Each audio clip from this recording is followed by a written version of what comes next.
Good morning student. पिछले video में हम व्यंजन संधि के 3 भेद देख लिए थे। आइए अगला देखते हैं, चरत्व संधि। सूत्र है खरी च। आइए इसका परिभाषा देखें। वर्ग यदि वर्गों के वर्ग हम बता चुके हैं। यदि वर्गों के पहले वर्ण, दूसरे वर्ण, तीसरे वर्ण, चौथे वर्ण यानी क, च, ट, त, प जो वर्ग है सभी वर्गों का पहला अक्षर, दूसरा अक्षर, तीसरा अक्षर, चौथा अक्षर। यदि वर्गों के पहले, दूसरे, तीसरे, चौथे वर्ण के बाद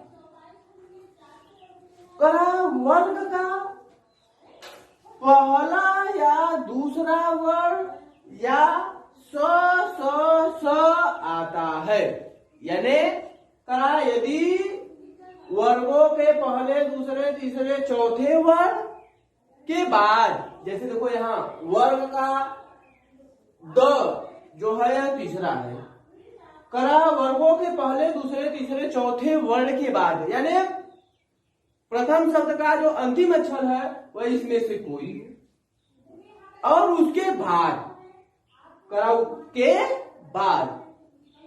वर्ग का पहला या दूसरा वर्ण, इसी में से इन दोनों में से कोई हो या स आता है तो है चर प्रत्याहार हो जाता है। यानी अब चर प्रत्याहार में भी अपने ही वर्ग का प्रथम अक्षर हो जाता है। जैसे उदाहरण देखिए, द का अंतिम वर्ण क्या है? द। अब देखिए वर्ग का पहले, दूसरे, तीसरे, चौथे में से द आ गया। उसके बाद का पहला अक्षर क, उसके बाद पहला या दूसरा वर्ण में से कोई, वर्ग का पहला या दूसरा में से कोई। अब देखिए क मिल गया, हमें पहला ही मिल गया, यानी द के बाद क आया है, यानी वर्गों के पहले, दूसरे, तीसरे, चौथे अक्षर में से कोई एक अक्षर द आ गया, उसके बाद पहले या दूसरे अक्षर में से कोई आए, अब क आ गया। तो इस द का अपने ही वर्ग का पहला अक्षर यानी चर प्रत्याहार का हो जाएगा। तो द का पहला अक्षर क्या होता है?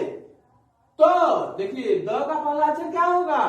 तो इसलिए अब द के स्थान पे त हो जाएगा, इसलिए सद धनकार बराबर स जो द था उसका हो जाएगा स धनकार बराबर सत्कार हो गया होगा। दूसरा यह देखिए जरूर मिल जाएगा दिग धन पाल। अब दिग का अंतिम वर्ण क्या है? ग। पाला का पहला वर्ण प। अब देखिए वर्गों के पहले, दूसरे, तीसरे, चौथे में से ग कहाँ है? ग मिल गया। उसके बाद कह रहा है वर्गों का पहला या दूसरा अक्षर इन दोनों में से। अब देखिए इन दोनों में से क्या है? प मिल गया हमें, यानी ग के बाद प आया है, तो ग के स्थान पे अपने ही वर्ग का पहला अक्षर, ग के स्थान पर अपने वर्ग का पहला अक्षर यानी क हो जाएगा, यानी ग का क, यानी दिग धन पाल बराबर ग का क्या हो जाएगा? क, यानी दिग पाल।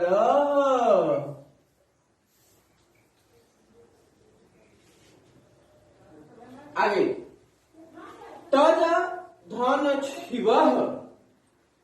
तज का अंतिम वर्ण ज, छिवा का प्रथम वर्ण छ, ज के बाद छ आया है, इसलिए ज का अपने ही वर्ग का पहला अक्षर यानी क्या हो जाएगा?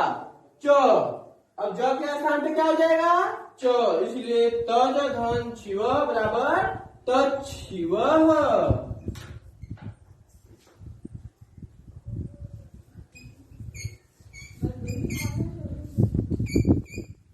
अगला करा सद धन सद धन पात्रम। अब देखिए सद का अंतिम वर्ण द, पात्रम का पहला वर्ण प। करा यदि वर्णों के पहले दूसरे तीसरे चौथे में से कोई वर्ण आए तो क्या मिला हमें? द ही मिल गया दोबारा। उसके बाद करा वर्ग का पहला या दूसरा वर्ण हो, उसके बाद क्या मिला? प मिल गया हमें। तो द के स्थान पे अपने ही वर्ग का पहला अक्षर प्रत्याहार में से हो जाएगा। तो द का पहला क्या है? च। तो द के स्थान पे क्या हो जाएगा? च। इसीलिए सद धन पात्रम बराबर ओके सर सत पात्रम। सद धन पात्रम बराबर सत पात्रम। तो यह हमारा जो है चरत्व संधि था। अब इसके बाद अगला संधि देखते हैं। अगला है अनुस्वार संधि, और अनुस्वार संधि का सूत्र है मो अनुस्वार। इसका जो परिभाषा है, नियम है, वो यह है कि यदि जब पदांत यानी पद के अंत में, पदांत में म के बाद, पदांत में मान लीजिए जैसे यहाँ म है, तो करा म के बाद कोई भी व्यंजन वर्ण आता है तो म के स्थान पर अनुस्वार हो जाता है। यदि पद के अंत में यदि म आधा म हो और उसके बाद कोई भी व्यंजन वर्ण आए तो म के स्थान पे क्या हो जाएगा? अनुस्वार हो जाएगा। जैसे हरीम धन बंदे, हरीम का अंतिम वर्ण म, बंदे का प्रथम वर्ण व, म के बाद व्यंजन आया है इसलिए म का क्या हो जाएगा? अनुस्वार। इसलिए हरीम बंदे। अब देखिए जो यहाँ म था इसके स्थान में क्या हो गया? अनुस्वार। हरीम धन बंदे, म का अनुस्वार एक होके हो जाएगा हरीम बंदे। अगला त्वम धन करोषी। देखिए त्वम का अंतिम वर्ण क्या है? म। करोषी का पहला वर्ण क्या है? क। करा यदि पद के अंत में म के बाद व्यंजन वर्ण आएगा तो म का अनुस्वार हो जाएगा। क्या हो जाएगा? अनुस्वार। इसलिए त्वम धन करोषी बराबर त्वम का जो म था उसका अनुस्वार हो गया, यानी त्वम करोषी। अगला रामम धन बंदे।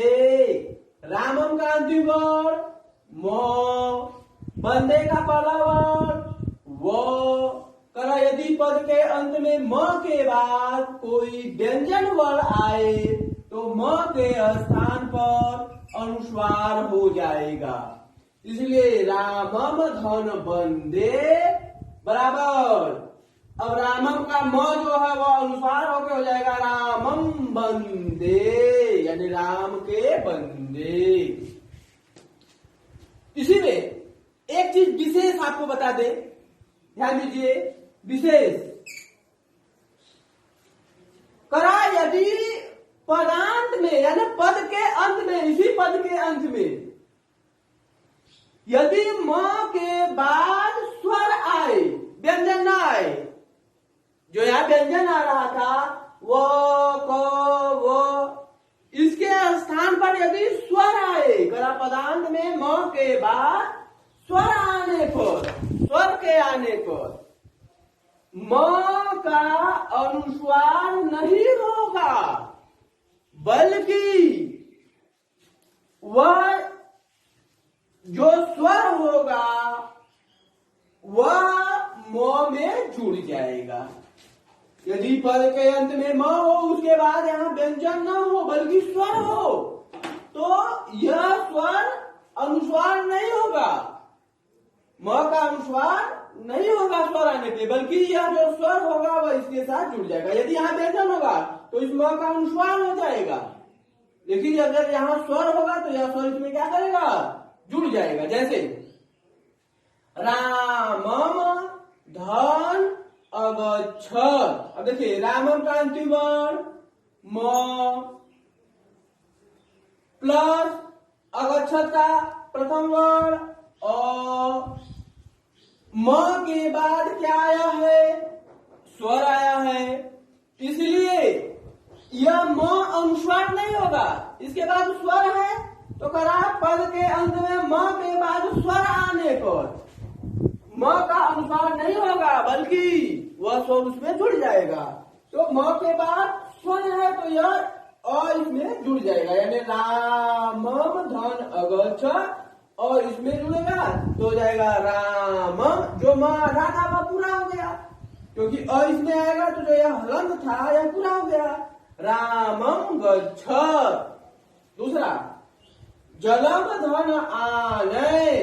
अब देखिए जलम का अंतिम वर्ण म प्लस आने का प्रथम वर्ण आ, म के बाद स्वर आया है, इसलिए यह स्वर इसमें क्या होगा, जुड़ जाएगा। जलम धन आने बराबर आ, म में जुड़ेगा तो हो जाएगा जलमाने। इसके बाद हम अनुस्वार के बाद अगला देखते हैं परस वर्ण संधि। अगला है परस वर्ण संधि।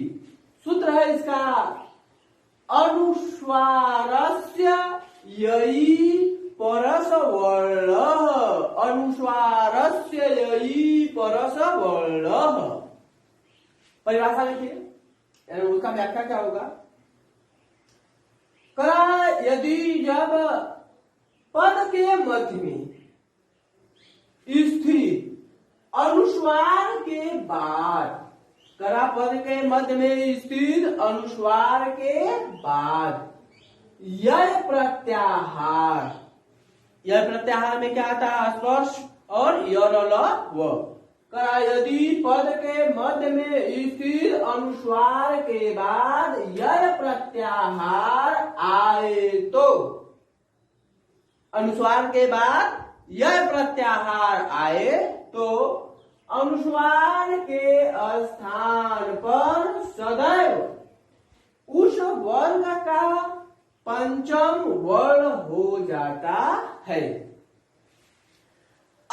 यह प्रत्याहार का मतलब होता है कि सभी स्पर्श व्यंजन यानी क वर्ण, च वर्ण, ट वर्ण, त वर्ण, प वर्ण और यरल व, यरल व। देखिए कराए उदाहरण सान धन तह। सान का जो अंतिम वर्ण है वह क्या है, अनुस्वार। उसके बाद यह प्रत्याहार का त आया है, यानी त वर्ण का पहला अक्षर। तो अनुस्वार के बाद यदि यह प्रत्याहार आए तो अनुस्वार के बाद यह प्रत्याहार का त आया है, इसलिए अनुस्वार के स्थान पे उसी जो त वर्ग है, त है, इसी का पांचवा अक्षर हो जाएगा। तो त का पांचवा क्या होगा, न।